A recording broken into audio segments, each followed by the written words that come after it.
In the summer of 1518, something truly bizarre unfolded in the streets of Strasbourg, a city then part of the Holy Roman Empire, now modern-day France. It began with a woman. Her name was Frau Troffea, and on a hot July day she stepped out of her home and began to dance. At first it may have seemed harmless, perhaps she was moved by music only she could hear. But there was no music, no celebration, no festival, just her silent, feverish dance. She danced alone, at first with calm gestures, then with wild, erratic movement. And she didn't stop, not after minutes, not after hours, not even after the sun set. Day turned to night, and still she danced. Neighbors gathered, watching in confusion, then in fear. When she collapsed from exhaustion, it was only to rest briefly before rising again, her limbs moving compulsively, as if some invisible force was controlling her body. Within days, others joined her. 1 became 10. 10 became dozens. Within a week, more than 30 people were reportedly caught up in the inexplicable frenzy, dancing uncontrollably in the streets. By the end of the month, the number had swelled to hundreds. Men, women, and even children, all gripped by an unstoppable urge to move, to twirl, to leap and flail and spin, day and night. Some danced until their feet bled. Others collapsed from exhaustion. Several reportedly died from heart attacks, strokes, or sheer fatigue. It became known as the Dancing Plague of 1518, and to this day it remains one of the most bizarre and unsettling outbreaks of collective behavior in recorded history. What could possibly have driven an entire city to dance itself toward death? The people of Strasbourg at the time turned to the explanations they knew. Physicians ruled out supernatural causes and diagnosed the dancers with hot blood. Their prescription? More dancing.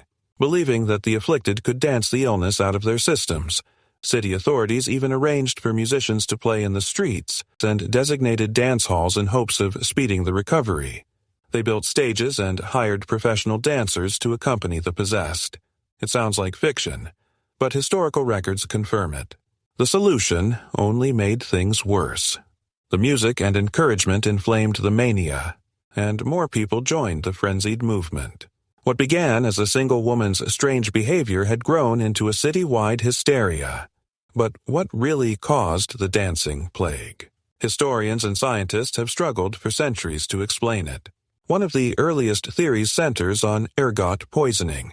Ergot is a hallucinogenic mold that grows on damp rye and can cause convulsions, hallucinations, and delirium. It's the same fungus from which LSD is derived. It's tempting to imagine a tainted bread supply triggering mass psychosis. But this theory doesn't fully account for the prolonged and synchronized nature of the dancing. Ergot hallucinations are typically personal, disjointed, and accompanied by severe physical illness. The afflicted in Strasbourg seemed coordinated, coherent, almost organized in their madness. Another theory is mass psychogenic illness, or mass hysteria.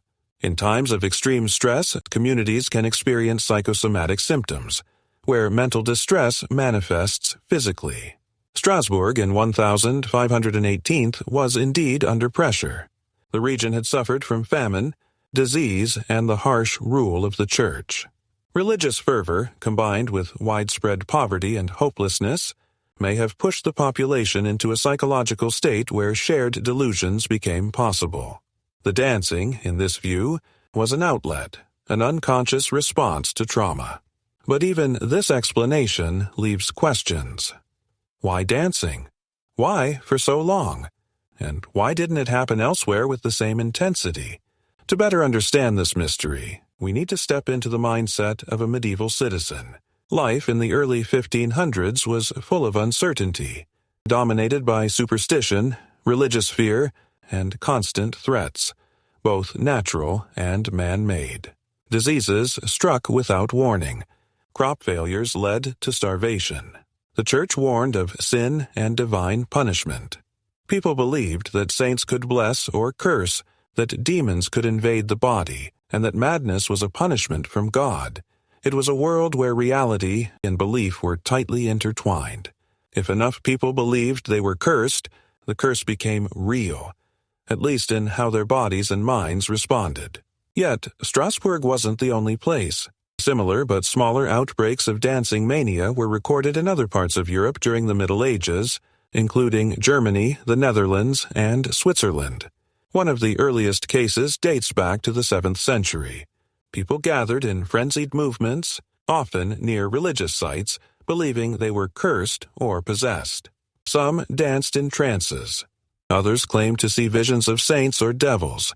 These events were sometimes attributed to spiritual ecstasy or punishment from God. In an age when the boundary between faith and fear was razor thin, such explanations held sway.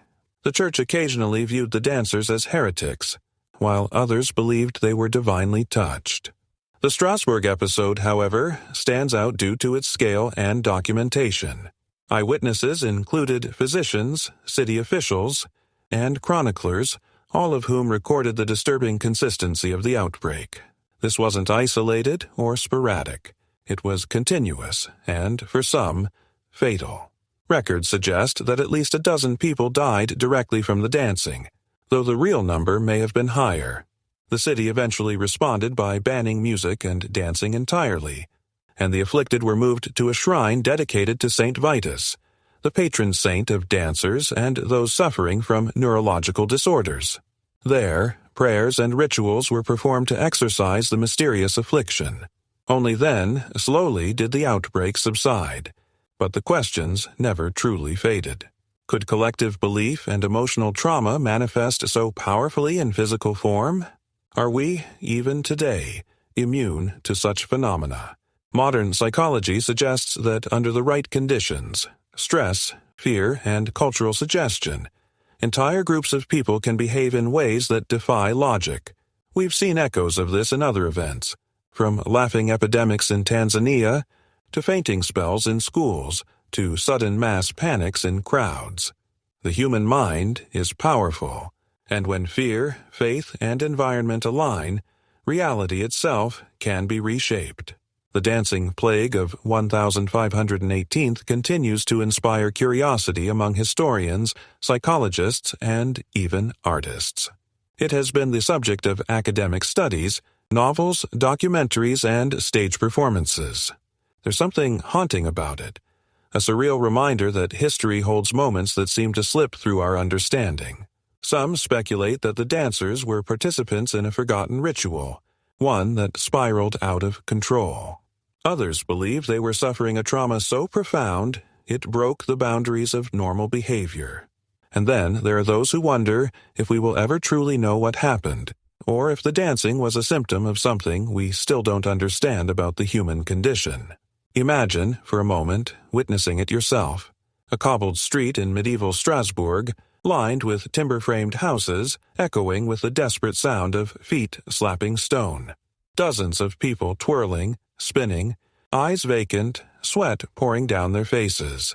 No music, no laughter, just movement. Endless movement.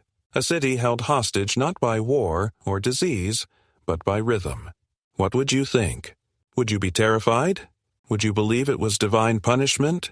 Or would you feel the urge to join in, unable to stop yourself? Centuries later, the story still dances through our imaginations.